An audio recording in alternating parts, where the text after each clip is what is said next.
Hello जी, सत श्रीकाल की हालचाल। मैं हाँ सरनजीत सिंह और आप देख रहे हैं HR71।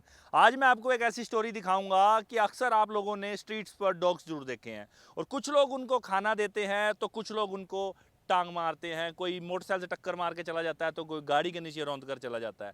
लेकिन समाज में कुछ ऐसे लोग भी हैं जो दिन रात जाग कर ऐसे डॉग्स की जो है सेवा करते हैं, उनको अपनी गाड़ी में खाना खिलाते हैं, गाड़ी में वैक्सीनेशन करते हैं, तो तरह तरह की उनके लिए मुसीबतें झेलते हैं। अक्सर आपने यूट्यूब और फेसबुक पर ऐसी NGOs देखी हैं, लेकिन मैं आपको हरियाणा के यमुनानगर से एक ऐसी महिला से मिलवाऊंगा जो कि एयरफोर्स से रिटायर्ड हैं, स्क्वाड्रन लीडर हैं, जिनका नाम नेहा गुप्ता है।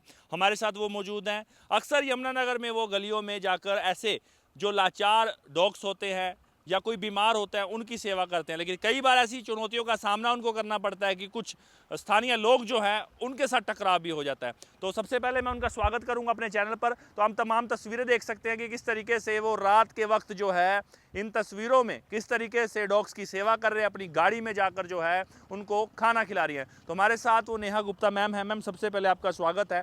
क्या कुछ जानकारी देंगे, कितनी मुसीबतों का सामना करना पड़ता है और ये शौक क्यों जागा, रात रात भर आप गाड़ी में घूमती हैं, डॉग्स की सेवा करती हैं, ऐसा क्या है जो आपको एक ऐसा जुनून पैदा करता है? Thank you sir. मैं बेसिकली इंसानियत में बिलीव करती हूँ सर। जी जी, बोलते रहिए। तो मेरे को ऐसा लगता है कि इंसान के पास सब कुछ है, सब सुख सुविधाएं हैं, वो बोल सकता है, मांग सकता है, बता सकता है। प्रकृति में जीव, जो बाकी जीव हैं, वो बेज़ुबान हैं, वो अपने लिए कुछ कह नहीं सकते, मांग नहीं सकते। एज इंसान मुझे लगता है कि शायद ये मेरा कर्म है प्लस धर्म है कि मैं उनको, अगर उनकी ज़िंदगी किसी भी तरीके से बेहतर बना सकूं, और इस प्रकृति में, इस धरती पे उनको भी जीने का उतना ही अधिकार है जितना इंसान को। अक्सर आप जब सेवा करने जाते हैं तो आपको स्थानीय लोगों से टॉर्चर मिलता है, स्थानीय लोगों के साथ टकराव भी होता है। अक्सर आपने फेसबुक पर कभी देखी होगी वीडियोस जिसमें स्थानीय लोग भिड़ जाते हैं, एक महिला हो चाहे पुरुष हो। अक्सर आपने वीडियोस देखा है कि लोग उनका टकराव करते हैं कि आप हमारे एरिया में क्यों फीड डाल रहे हैं, आप क्यों कुत्तों को फीड कर रहे हैं, जिससे कि वो बाद में काटते हैं। तो ये भी एक कई बार स्थिति उत्पन्न हो जाती है। आपके साथ भी कुछ ऐसा हुआ है? बिल्कुल बिल्कुल सर, मेरे साथ लगभग हर रोज़ ये स्थिति आती है। मुझे आज तक यही नहीं समझ में आता कि किसी को भी किसी जीव को खाना खिलाने से क्यों रोका जाए। ना तो ये मॉरली ठीक है, ना एथिकली ठीक है, और ना ही लीगली ठीक है। कानूनन तौर पे हर इंसान को दूसरे जीव को खाना खिलाने का अधिकार है। वो कुत्ता उसी जगह है और उसी धरती पे है। किसी के खाना खिलाने से उसका पेट भरेगा, वो शांत रहेगा। एक धारणा लोगों की है, आप कुत्ते कुत्ते को, मतलब आप खाना यहाँ डालोगे, कुत्ते हो जाएंगे। मैं लोगों को बताना चाहती हूँ, कुत्ता अपनी जगह पे रहता है, हर कुत्ते का इलाका होता है। आप लगा लीजिए एक गली का, एक खंबे से दूसरे खंबे का, जहाँ पे वो जो उसका घर है उस एरिया से ना वो बाहर जाता है, ना दूसरे कुत्ते को अपने एरिया में आने देता है। अगर आप उसे खाना डालेंगे तो वो शांत रहेगा, आराम से, किसी को काटेगा नहीं, उसका इंसान के प्रति लगाव या विश्वास बना रहेगा। जो लोग डंडा मारते हैं उससे कुत्ते के अंदर भय उत्पन्न होता है। वो सोचता है हर इंसान मुझे मारेगा, और वो अपने बचाव में लोगों को काटने लगता है, क्योंकि उसे वो चीज़ खतरे की लगती है। जैसे गाड़ियों को या बाइक्स को आप अक्सर देखेंगे कुत्ते भौंकते हैं, दौड़ते भी हैं उनके पीछे। हाँ जी, क्योंकि जब उनके बच्चे उनके नीचे आके मर जाते हैं तब उन्हें ये चीज़ खतरे की लगती है कि जब ये हमारे इलाके में आएंगे ये मार के जाएंगे, तो वो उनको भौंकते हैं। जैसे ही वो आप उसका एरिया क्रॉस कर देंगे तो वो छोड़ देंगे, स्पेशली कोई बहुत तेज़ स्पीड से जा रहा हो। तेज़ स्पीड उन्हें खतरे की निशानी लगती है। हम लोग भी स्पीड ब्रेकर बनाते हैं सर, क्योंकि खतरे की निशानी हमें भी लगता है तेज़ स्पीड का। लेकिन अगर वहीं जानवर भौंक के कह दे कि धीरे कर लो, तो हम उसको समझते हैं उसने गाली दे दी है हमें।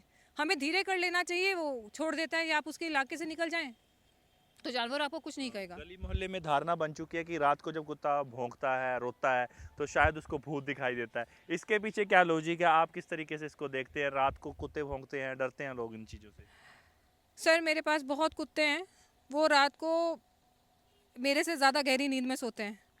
उसका कारण ये है कि अगर आप उसे कंफर्टेबल एनवायरनमेंट दें, जो सड़क पे रहता है उसे दूसरे कुत्ते अटैक कर रहे हैं, दूसरे कुत्ते उस एरिया में आ रहे हैं, रात को वो खाना खाने के लिए घूम रहे हैं, क्योंकि उस टाइम पे इंसान नहीं है, गाड़ियाँ कम हैं, तो जानवर भूखा होता है, वो एक एरिया से दूसरे एरिया में जाके अपना खाना ढूंढने की कोशिश करता है। तो जो उस एरिया का डॉग है वो उसे रोकता है, तो उसके चक्कर में लोग कुत्ते आपस में भौंक रहे हैं, या वो दर्द में है, उसे कोई तकलीफ है।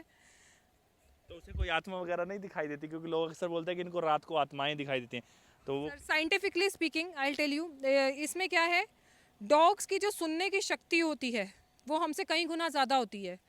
तो आत्मा, जिसको हम एनर्जी कहते हैं, मे बी बहुत हाई फ्रीक्वेंसी है जो नॉर्मल इंसान नहीं देख सकता।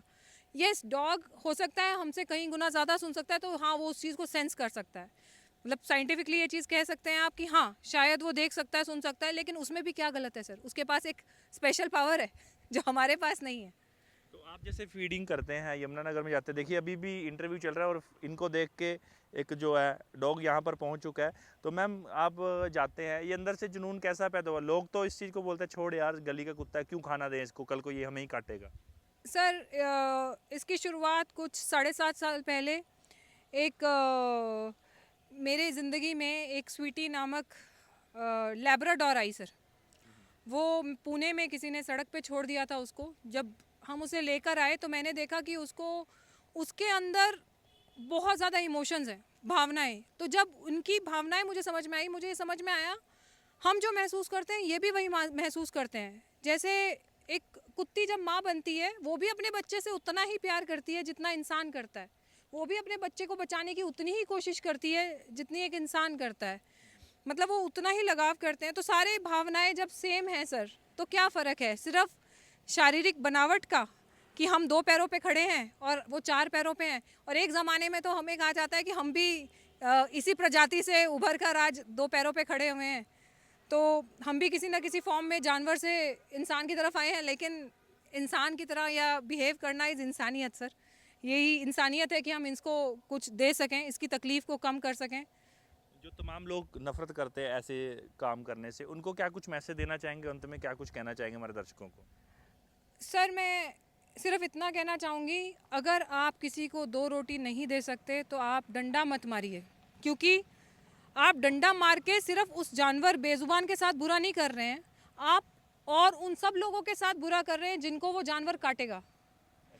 क्योंकि जानवर को के मन में डर पैदा करना, या जानवर जो दूसरों को काटने लगता है वो उसकी वजह से काटने लगता है जब लोग डंडा दिखाते हैं।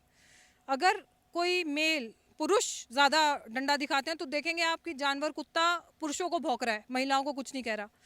कुछ जानवर आप देखेंगे कि जो शैबिली ड्रेस्ड हैं, ठीक तरह से नहीं पहने हुए, या थोड़े वैसे हाँ भिखारी या कचरा उठाने वाले लोग जो उनका सामान उठाते हैं, जो डंडा उनको ही पड़ता है। तो ये क्या कारण है? एक छोटा पिल्ला आप देखेंगे वो सबके पास पूंछ हिला के जाता है, उसको नहीं पता काटना क्या होता है। उसके अंदर ये जो भावना है प्यार से लेके और ये काटने तक की, ये इंसान पैदा करता है। वो जो कहते हैं एक नॉर्मल किसी को क्रिमिनल बनाना, एक जानवर के अंदर समझ नहीं है सर। वो एक 2 साल के बच्चे की तरह है, उसको सही गलत का नहीं पता, उसे सिर्फ अपने बचाव का पता है कि अगर कोई मुझे मारे, मैं भौंकूंगा तो शायद वो डर जाएगा, मैं काटूंगा तो शायद वो मुझे छोड़ देगा। तो सिर्फ वो उतनी अपनी जान की रक्षा, वो आपके एरिया में आपको नहीं आके काटता, जब आप उसके इलाके में जाते हैं तब वो अपने बचाव के लिए काटता है। जी, तो आप देख सकते हैं कि आज हमने आपको इनकी स्टोरी दिखाई और साथ में इनकी वो गाड़ी है।